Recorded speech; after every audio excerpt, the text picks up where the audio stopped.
하나님께서 오늘 우리에게 주시는 말씀은 출애굽기 3장 9절에서 12절의 말씀입니다. 함께 교독하겠습니다.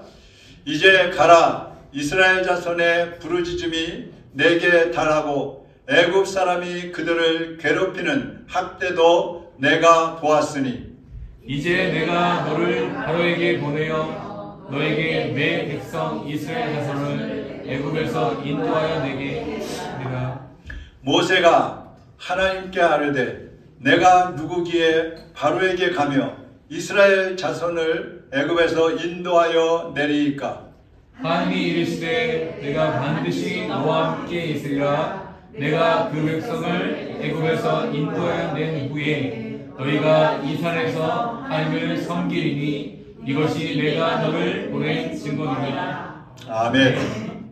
하나님 아버지, 오늘도 주님의 말씀을 들고 섰습니다. 종을 감추어 주시고 주님의 영광이 나타나게 하시고 하나님의 음성이 들려지게 하여 주시옵소서. 우리의 모든 마음이 옥토밭이 되어서 하나님께 드려지는 저희들이 되게 하시고 말씀의 씨앗을 받아서 30배, 60배, 100배로 결실할 수 있게 하여 주시옵소서. 예수 그리스도의 이름으로 기도하옵나이다.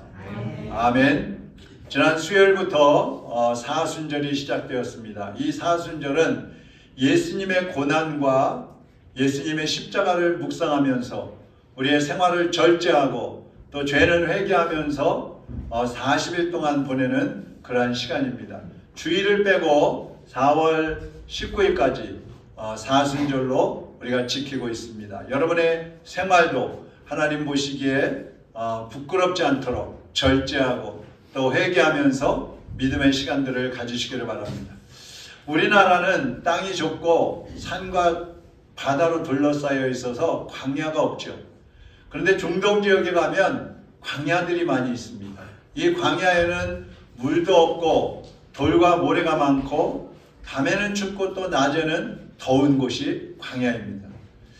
제가 오늘 광야에 계신 하나님 이런 제목으로 말씀을 정했습니다. 하나님이 광야에 계시다면 우리가 어디를 가야지 하나님을 만날 수 있을까요? 하나님이 계신 곳으로 가야 되겠죠. 그래서 사람들은 고난의 길을 싫어합니다. 광야의 길을 원치 않습니다. 아름답고 향기나는 꽃길, 영광을 얻을 수 있는 그러한 길을 가기를 원하는 것입니다. 저는 꽃길을 걷다가 하나님 앞에 버림받기보다는 광야의 길을 가다가 고난의 길을 가다가 주님의 영광에 동참하면 좋겠어요. 예수님의 생애도 보면 광야의 길이었어요. 예수님은 가난하고 병들고 신음하는 사람들을 위해서 희생하셨습니다. 또 마지막에는 온몸에 물과 피를 다 쏟으시면서 십자가에 달려서 돌아가셨습니다. 예수님은 머리 들 것도 없을 정도로 가난하게 사셨어요. 핍박이 오면 그 핍박을 다 받아들이셨습니다. 왜 그렇게 하셨을까요? 그것은 장차 다가올 영광이 있다는 사실을 알기 때문에 그렇습니다. 그래서 예수님은 빌립보서 2장에 보면 온 우주 만물 위에 높임을 받으셨고 천하 만물이 그 예수님 앞에 무릎 꿇고 경배한다고 말씀하고 있어요. 성경에 나오는 믿음의 선조들도 보면은요, 한결같이 광야의 길을 통과하면서 고통스럽고 힘들었지만 그럼에도 불구하고 감사하고 기쁨으로 생을 마치는 것을 볼 수가 있습니다. 오늘 본문에 모세가 나오는데요, 모세는 애굽에서 노예로 살고 있는 이스라엘 백성들을 구해내라고 하나님이 보내십니다. 40년 동안 광야에서 자기를 연단하고 훈련하면서 보내고 있었어요. 가정을 이루고 이제 안정된 그런 가정생활을 하고 있었습니다. 그런데 하나님이 애굽으로 가라 하시니까 혈혈단신으로 혼자서 애굽으로 갑니다. 그때부터 이 모세의 삶은 고난의 연속이었어요. 애굽에 갔더니 애굽의 바로 왕이 이스라엘 백성들을 보내주지 않습니다. 보내준다고 했다가 또 마음이 변하면 안 보낸다 그랬다가 또 보내준다 그랬다가 안 보낸다 그랬다가 계속 변덕을 부려가지고 10가지의 재앙이 일어나죠. 그래서 마지막에 장자들이, 애굽의 장자들이 다 죽는 그러한 재앙이 온 다음에야 이스라엘 백성들을 내보내주는 거예요. 여러분 생각해 보세요.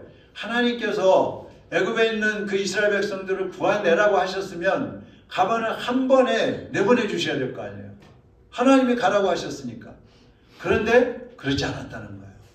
우리도요, 하나님의 일이면 술술 다 풀릴 거라고 생각하는데 그렇지 않을 때가 많이 있습니다. 그래서 하나님의 뜻이 거기 있는 거예요. 모세가 수백만 명의 이스라엘 백성들을 데리고 애굽에서 나왔어요. 그때부터 그들의 앞에는 광야가 펼쳐집니다. 가는 곳마다 돌과 모래가 뜨겁게, 낮에는 태양이 내려지고 밤에는 추위고, 그리고 또 먹을 게 없어요. 물도 없어요.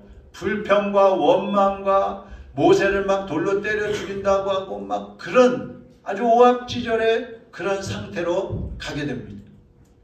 누구도 그런 광야를 가고 싶어 하지 않습니다. 그런데 여러분, 그 광야에 누가 계신다고 그랬죠? 하나님이 계신다고 그랬습니다. 하나님이 거기 기다리고 계시는 거예요. 그래서 오늘 여러분도 주님이 계신 그 광야의 길을 나가시기를 부탁을 드립니다. 그 광야로 걸어 나아가시기를 바랍니다. 자, 그러면 광야에서 우리가 하나님을 만나야 되는데 어떻게 해야 되느냐? 첫째, 광야의 길을 가기 위해서는 먼저 따라하겠습니다. 있는 곳에서 떠나라. 떠나는 걸 해야 돼요. 자, 권력 있는 사람이 겸손하신 예수님을 만나기 어렵습니다. 부자가 가난하신 예수님을 만나기 어렵습니다. 교만한 사람은 섬기는 예수님을 만나기 어렵습니다. 풍요롭고 편안한 생활 속에서 예수님을 만나기는 대단히 어렵습니다. 그래서 우리 주님은 여러분이 애국과 같은 그 죄악의 세상을 떠나서 예수님이 걸어가신 그 고난의 길로 나오기를 원하는 거예요. 믿음의 조상이라고 하는 아브라함은요, 많은 재물이 있었고 안정된 생활을 하고 있었어요. 그런데 어느 날 하나님께서 너의 본토, 친척, 아비집을 떠나라. 한마디로 하면 너의 고향과 너의 가지고 있는 직업, 가정 다 두고 떠나. 그렇게 말씀하시는 거예요. 그때 아브라함이 순종을 합니다. 순종을 하고 출발했을 때에 하나님께서 아브라함과 동행해 주셨고 가나안에 정착하면서 하나님의 역사를 보여주신 걸 알 수가 있어요. 모세도 40년간 자리 잡고 있던 그 가족들, 그 가정, 그 자리를 떠나서 애굽에 들어갔을 때에 하나님이 그 이스라엘 백성들을 데리고 나오게 하십니다.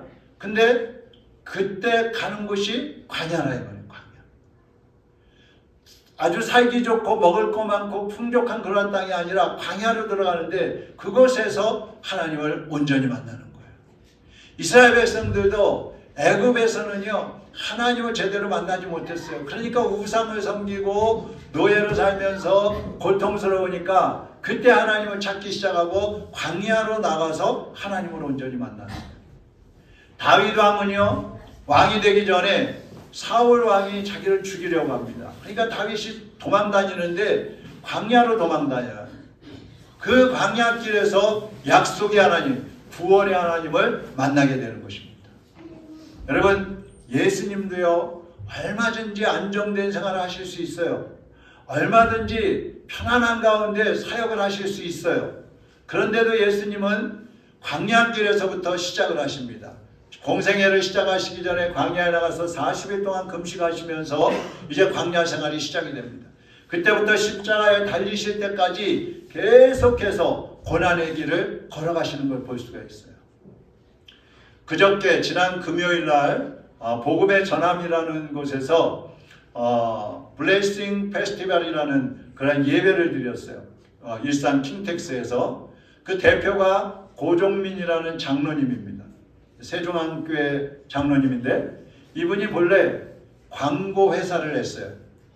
그 광고 회사를 하면서 대기업들, 큰 기업들의 광고를 수주를 해가지고 돈을 많이 벌었어요. 점점 회사가 커지기 시작했어요. 근데 어느 날 보니까 세상에 광고들이 넘쳐나는데 예수님과 복음에 대한 광고가 없는 거예요. 순수하게 예수님을 전하고 순수하게 복음을 알리는 그런 광고가 없는 거예요. 그러니까 이분은 광고하는 분이니까 그게 눈에 딱 띈 겁니다. 그래서 잘 나가던 회사 막 성장하던 그 회사를 접어버렸어요. 하루아침에 가서 여보 나 이제 회사 접고 예수님 광고하려고 그래. 그랬더니 아내가 잘해보세요 그랬대. 그걸 걷어버렸어요. 그리고서 광고를 내는데 처음에는 뭐 돈도 없고 또 함께하는 사람도 없고 그러니까 혼자서 시작을 했는데 국민일보에 제일 처음에 낸 것이 국민일보에 하나님은 당신을 사랑하십니다. 이런 광고를 이 두 페이지에 걸쳐서 예수님 소식만 그냥 쫙 알린 거예요. 그러면서부터 광고가 시작됐는데 지금은 세계에서 가장 번화하다고 하는 뉴욕의 타임스퀘어라고 하는 곳에 거기 광고판이 있나 봐요. 길거리에 큰 광고판이 있는데 거기다 돈을 내면 광고를 실어주는 거예요. 거기에다가 돈을 내고 광고를 실었어요. 예수님 광고. 예수님이 함께 하시면 괜찮습니다. 이런 것과 함께 글을 쫙 실어요. 그리고 또 최근에는 멕시코와 미국 국경을 지나는 그 길에 하루에 8만 명이 지나다닌대요. 거기에다가 또 예수님 광고를 실은 거예요. 예수님과 함께하면 괜찮습니다. 이 뉴욕 타임스퀘어 거기에다 광고를 한번 내면 10분에 25,000원이랍니다. 10분에 25,000원. 그럼 그걸 수개월 동안 실으면 얼마겠어요? 수억이 막 들어가는 거예요. 그런데 그걸 하는 거예요. 지금은 많은 후원자들이 생기고 협력하는 교회들이 생겨하고 있는데 앞으로 전 세계를 향해서 이 광고판을 세우고 예수 그리스도를 전하려고 하고 있어요. 이 고종민이라는 이 장로님 보세요. 예수님을 전하고 죽은 영혼들을 살리겠다는 그 일념 하나로 자기의 그 안정되고 부유했던 생활을 떠난 거예요. 광야길로 들어서 버린 거예요. 익숙하고 안정된 생활 속에서는 우리가 고난을 겪지 않지요. 그리고 그 익숙한 생활 속에서는 하나님을 깊이 만나기도 어렵습니다. 그래서 우리가 생각하지 않았던 것, 익숙하지 않았던 것, 우리가 그동안 하지 않았던 것, 주님을 위해서 이웃을 위해서 희생하고 헌신하고자 하는 마음을 가지고 일어설 때에 우리 육신에는 그것이 광야처럼 느껴질 수 있어요. 고난처럼 느껴질 수 있어요. 습관을 바꿔야 되고 생활 습관을 바꿔야 되고 생각을 바꿔야 되고 가치관을 바꿔야 되고 다 바꿔야 되니까 힘이 들 수 있어요. 그렇지만 우리가 현재의 안주하던 생활에서 떠나지 않으면 새로운 세계로 들어갈 수 없다는 사실입니다. 그래서 우리는 떠나야 하는 것입니다. 여러분이 안주하고 있는 그런 생각, 여러분이 안주하고 있는 그런 생활, 여러분이 형식적으로 하고 있는 그런 신앙에서 이제는 딛고 일어나야 돼요. 새로운 삶을 시작을 해야 되는 것입니다. 그때 하나님께서 역사하시는데 두 번째, 떠난 사람, 자리에서 떠난 사람은 따라하겠습니다. 광야에서 하나님을 만난다. 하나님을 만나는 거예요. 주님을 위해서 희생하고 주님을 위해서 헌신하는 삶을 살다 보면 내가 연약하다는 걸 깨닫게 돼요. 내가 부족하다는 걸 깨닫게 돼요. 그런데 그때 사랑의 하나님이 찾아오시는 것입니다. 하나님은 연약한 사람을 강하게 하시고 부족한 사람들을 채워주셔서 하나님의 일하는 일꾼으로 세워주시는 것입니다. 하나님은 자기 백성들을 고난의 길에서 다듬으시고 연단을 시켜가지고 하나님의 영광에 동참할 수 있는 하나님의 일꾼으로 세워주시는 거예요.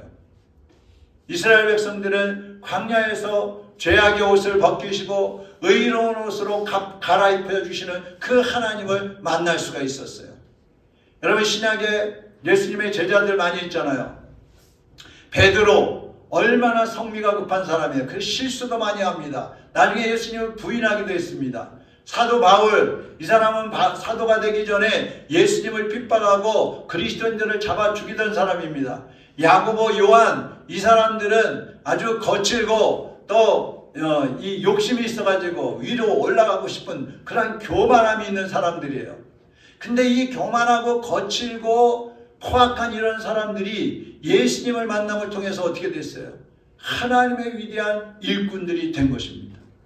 여러분이 하나님을 위해서 교회와 이웃을 위해서 희생하고 헌신할 때에 예수 그리스도께서 여러분을 만나주시고 세상을 이겨내는 능력을 허락해 주시는 것입니다.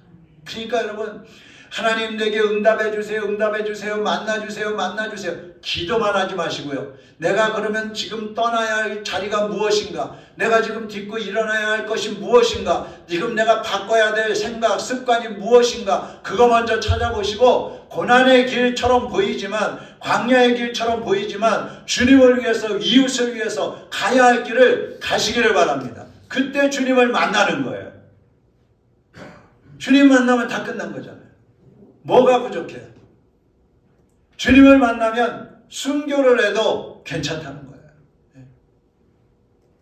그리고 세 번째로는 광야에서는요, 함께하는 형제와 자매들을 만나게 됩니다.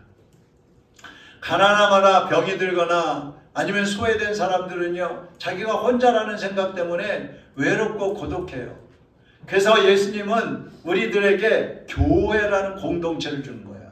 성도들을 주셨다 이 말씀입니다. 성도들이 어떤 사람들이에요? 영적인 동반자들이에요. 슬픔과 고통을 함께 나누고 고난의 길을 가는 사람이 있으면 함께 걸어가지고 함께 주님의 일을 협력해서 이루어가는 사람들이 성도들이에요. 그래서 성도는 교인들이 가족보다 더 친하다고도 합니다.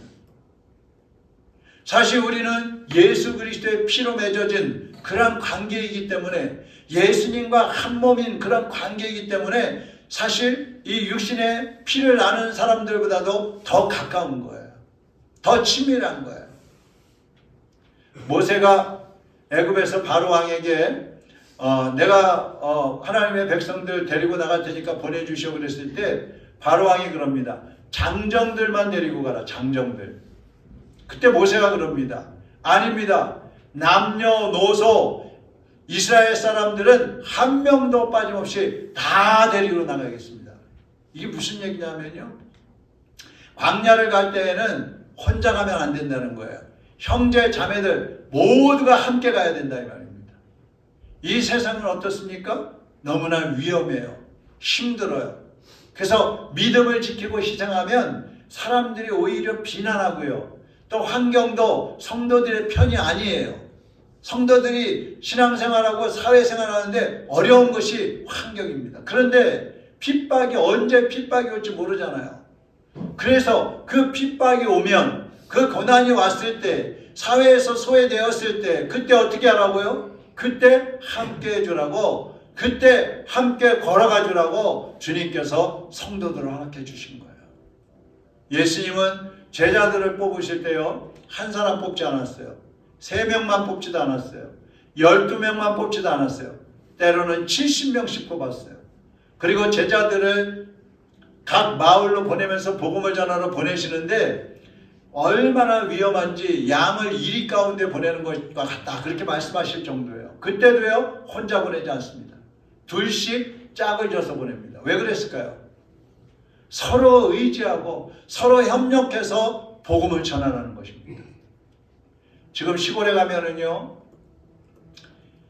성도가 없어가지고 목사님 가족들끼리만 예배 드리는 교회들도 많이 있습니다. 또 노인들만 몇몇 모여서 예배 드리는 곳도 많이 있습니다. 그럼 교회가 어떻게 되겠어요? 운영이 어렵겠죠. 그러니까 교회가 문을 닫게 되는 거예요. 이럴 때 성도들이 협력하면 뒤처지는 사람들 부축해서 함께 가지고, 슬퍼하는 사람들 위로해주고, 주저앉아 있는 사람들에게 소망을 주면서 함께 가면 교회가 세워지고 성도들 한 사람 한 사람이 세워지고 하나님 나라가 이 땅 위에 세워지게 되는 것입니다. 사랑하는 여러분, 지금 여러분 곁에 있는 한 사람 한 사람을 소중히 여기시기를 바랍니다. 그들과 마음을 같이 해서 광야의 길, 고난의 길, 믿음의 길을 끝까지 함께 걸어가시기를 주님의 이름으로 축원합니다. 그 다음에 네 번째로는 이 광야의 길은 한번 따라하겠습니다. 내가 온전해지는 시간이다. 내가 온전해지는 시간이에요. 사람은요, 자기를 돌아보는 기회가 그렇게 많지 않아요. 그런데 힘들면 자신을 돌아보게 됩니다. 그리고 힘들 때에 하나님을 의지하게 되는 거예요.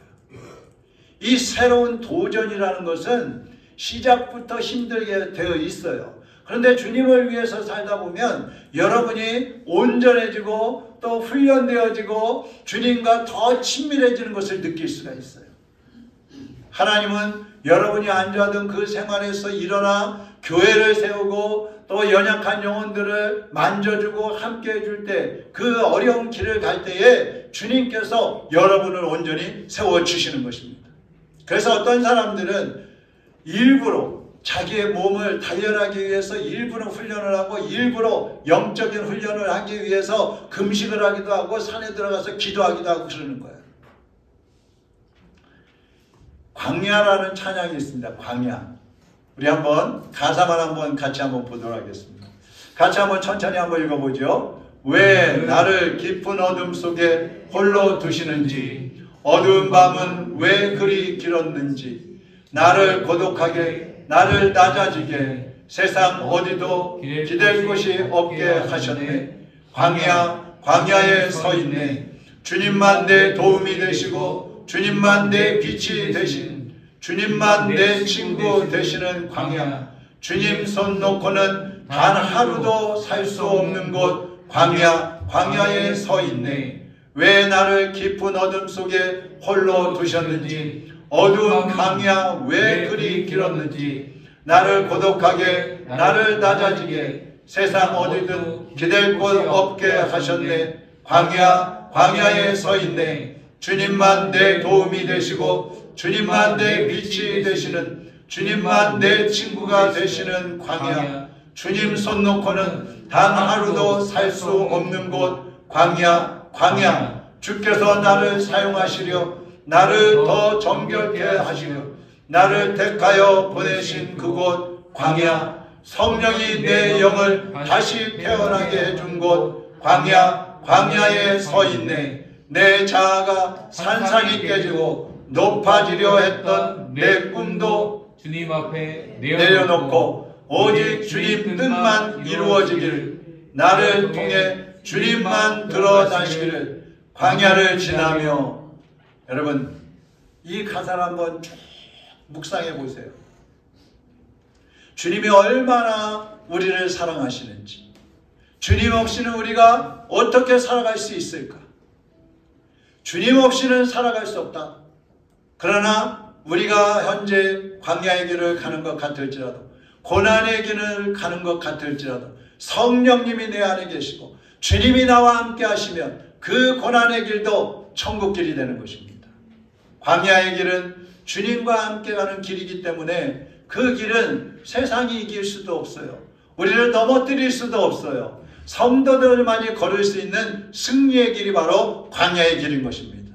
예수님께서 고난의 길을 다 걸으신 다음에 십자가에 못 박혀 죽으셨어요. 그리고 3일 만에 부활하시면서 영광을 얻으셨습니다. 우리 성도들도 광야의 길을 통과하고 나면 승리의 면류관을 받아 쓰게 되는 것입니다. 디모데후서 4장 8절에 사도 바울이 고백합니다. 같이 읽어보겠습니다. 이제 후로는 나를 위하여 의의 면류관이 예비되었으므로 주 곧 의로우신 재판장이 그날에 내게 주실 것이며, 내게만 아니라 주의 나타나심을 사모하는 모든 자에게도니라. 아멘. 어떤 고난이 와도 끝까지 견디면서 믿음을 지키는 사람에게는 의의 면류관을 씌워주신다고 그랬어요. 영광의 면류관을 씌워주신다고 그랬어요. 사랑하는 여러분, 이제 힘들다고 원망하지 마십시오. 편안하다고 안주하지 마십시오. 일어나서 예수님이 가셨던 그 광야의 길, 그 고난의 길로 걸어 나아가시기를 바랍니다. 거기서 주님이 여러분을 만나 주시는 것입니다. 괴로울 때 주님의 얼굴 보라, 평화의 주님 바라보아라. 세상에서 시달린 친구들아, 위로의 주님 바라보아. 힘이 없고 내 마음 연약할 때 능력의 주님 바라보아라. 주의 이름 부르는 모든 자들 힘주시며 늘 지켜주시. 눈을 들어 주를 보라. 눈을 들어 주를 보라. 내 모든 영역 주께 맡겨라. 슬플 때에 주 예수 얼굴 보라. 사랑의 주님 안식 주리라. 눈을 들어 주를 보라. 내 모든 영역 주께 맡겨라. 슬플 때에 주 예수 얼굴 보라. 사랑의 주님 안식 주리라. 기도하겠습니다. 사랑하는 여러분, 지금 여러분의 삶이 편안하다고 안주하지 마십시오. 지금 여러분의 생각 속에 나는 신앙생활 잘하고 있다고, 나는 이만하면 됐다고 스스로 위안하고 안주하지 마십시오. 주님과 교회를 위해서 헌신하는 길, 하나님의 나라를 세우기 위해서 희생하는 그 길, 한 영혼 한 영혼을 살리기 위해서 나를 내어줄 수 있는 그 양보와 희생의 길, 그 길을 시작하시기를 바랍니다. 주님이 그 길을 가라고 우리에게 요구하고 계십니다. 이제 주님 앞에서 여러분의 가지고 있는 습관들, 여러분이 가지고 있는 가치관, 여러분이 목표로 하고 있는 삶의 목표, 인생의 목표가 무엇인지 다시 한번 살펴보시고요. 정말 나는 주님을 위해서 살고 있는가? 나는 죽어가는 영혼들을 위해서 내가 가진 것을 희생할 각오와 결단을 하고 있는가? 나는 주님을 위해서 지금 이 시간에 광야의 길로 내 발을 내어놓을 수 있는가? 이 시간 한번 돌아보십시오. 그리고 주님 앞에 도움을 구하십시오. 주님, 내가 이제 주님이 가셨던 그 고난의 길, 특별히 사순절 기간에 나를 절제하고 나를 희생하고 나를 양보하면서 주님이 가셨던 그 고난의 길, 그 섬김의 길, 그 희생의 길을 걸어가기를 원합니다. 성령님 도와주시옵소서. 나의 잘못된 습관들, 형식들 이제는 고치게 하시고 새롭게 하셔서 주님이 원하시는 믿음의 길을 걸어가게 하여 주옵소서. 광야의 길을 온전히 주님의 손 붙잡고 함께 걸어가게 하시고, 고난의 길 온전히 모든 성도들의 손을 붙잡고 함께 걸어가서 주님의 나라의 그 영광에 동참하는 삶이 되게 하여 주옵소서. 다같이 우리 하나님 앞에 기도하겠습니다. 아버지 하나님, 사랑하는 주님의 자녀들에게 영광을 주옵소서. 우리가 가는 길, 평탄한 길, 넓은 길, 영광의 길, 칭찬받는 길, 안주하는 삶을 살아왔습니다. 주님 용서하시고 이제는 좁은 길, 굴곡이 있는 길, 가시밭길, 광야의 길이라 할지라도 주님이 가셨던 그 길이기에 우리도 믿음으로 발걸음을 내딛게 하여 주시옵소서. 우리가 혼자 가는 것이 아니라 성도들과 함께 주님과 함께 걸어가는 길이므로 담대하게 일어나 발을 내딛게 하여 주시옵소서.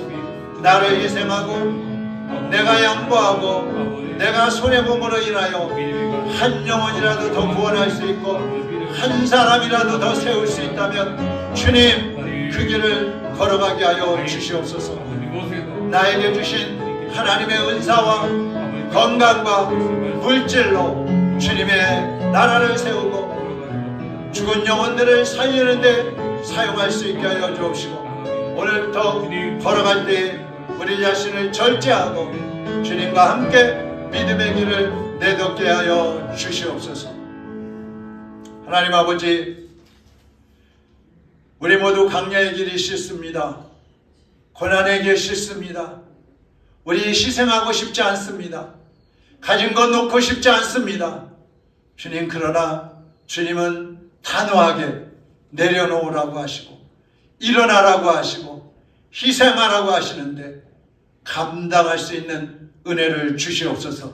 주님께서 우리 사랑하는 성도들의 손을 붙잡아 주시고 가는 걸음과 동행하여 주시어서 실족하지 않게 하시고 고난의 길 속에서도 주님이 주시는 힘과 능력으로 능히 감당하고 이겨내게 하여 주옵소서.